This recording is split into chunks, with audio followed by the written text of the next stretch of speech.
Prix d'Amérique 1994 ou la vengeance du Belge. Tel pourrait être le titre du film qui se déroule sous nos yeux. Nous allons y retrouver plusieurs des protagonistes de l'édition précédente, dont Sikov, trotteur bien connu et redouté par tous les professionnels. À son sulky, Verbeek. De son prénom, Joseph. On a conservé Jos. L'entraîneur Jean-Loup Peupion l'a fait venir de Belgique il y a quelques années seulement, et très vite on a découvert son talent. Il accumule les succès et de toutes parts on a fait appel à lui. Avec ce même Sikov, par exemple, il a remporté l'an dernier le prix de France et le prix René Ballière, ou encore en Suède le prix de l'élite internationale. Jos et Sikov forment donc un tandem redoutable et redouté. Vourazy, la petite sœur du grand Ourazy, est justement estimée par son entourage. Elle a déjà à son actif un prix de Paris. Et puis nous allons retrouver notre belle Suédoise, Queen Elle, qui remet donc son titre en jeu.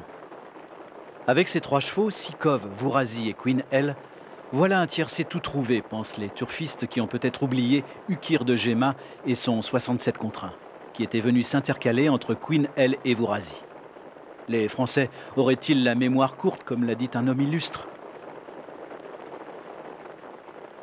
Que ce soit aux élastiques avec l'autostart ou avec la cellule photoélectrique, comme cela se pratique maintenant, l'idée venant de Suède, il est indéniable que Jos Verbeek sait prendre les départs et qu'il affectionne les courses en avant.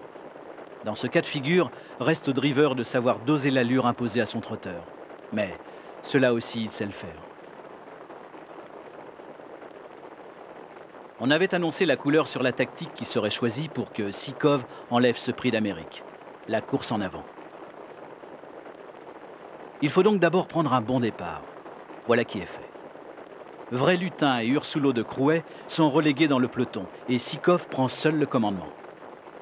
À l'arrière-garde, Vourazy et Queen Elle ont paru surprises par ce déboulé. Ce n'est pas par bravade que Verbeek demande un nouvel effort à Sikov. Mais dès le passage aux tribunes, son plan avait prévu de prendre un très net avantage sur ses adversaires, qui sont Ursulo, Uno, Ulster du Cadran, Vrai Lutin et les autres. En plaine, on va compter une avance de plusieurs longueurs pour retrouver le peloton dans lequel certains drivers commencent à se poser des questions. Vu des tribunes, cette course est excitante, mais on s'interroge sur les chances de Sikov de pouvoir aller jusqu'au bout. Si oui, on va battre un record. Les caméras nous donnent quelques très beaux plans de Sikov. Puis elles partent à la recherche des poursuivants de cette course-poursuite. Des poursuivants qui commencent à s'essouffler. Pas tous, car de l'arrière-garde ont surgi Queen Elle et Vourazy, qui sont encore bien loin du lièvre à 600 mètres du but. Ce sont les 2 juments cependant qui vont rendre la fin de course passionnante. Elles n'auront pas trop de mal pour rejoindre Ursulo de Crouet et Ulster du Cadran qu'elles débordent par l'extérieur. Sans incident, le tiercé est couru. Mais dans quel ordre? L'avance de Sikov diminue, surtout avec Vourazy lancé maintenant à plein régime et qui a débordé Queen Elle, mais ne pourra mieux faire. À l'impossible, nul n'est tenu. Jos Verbeek a donc gagné son pari. Et Sikov sera le nouveau détenteur du record de la course, 1:15. Nous aurons d'autres occasions pour reparler de Sikov, Vourazy et de ce Jos Verbeek. Le prix d'Amérique une fois, hein? Avec ou sans accent belge, la formule ne suffit pas à ce diable d'homme.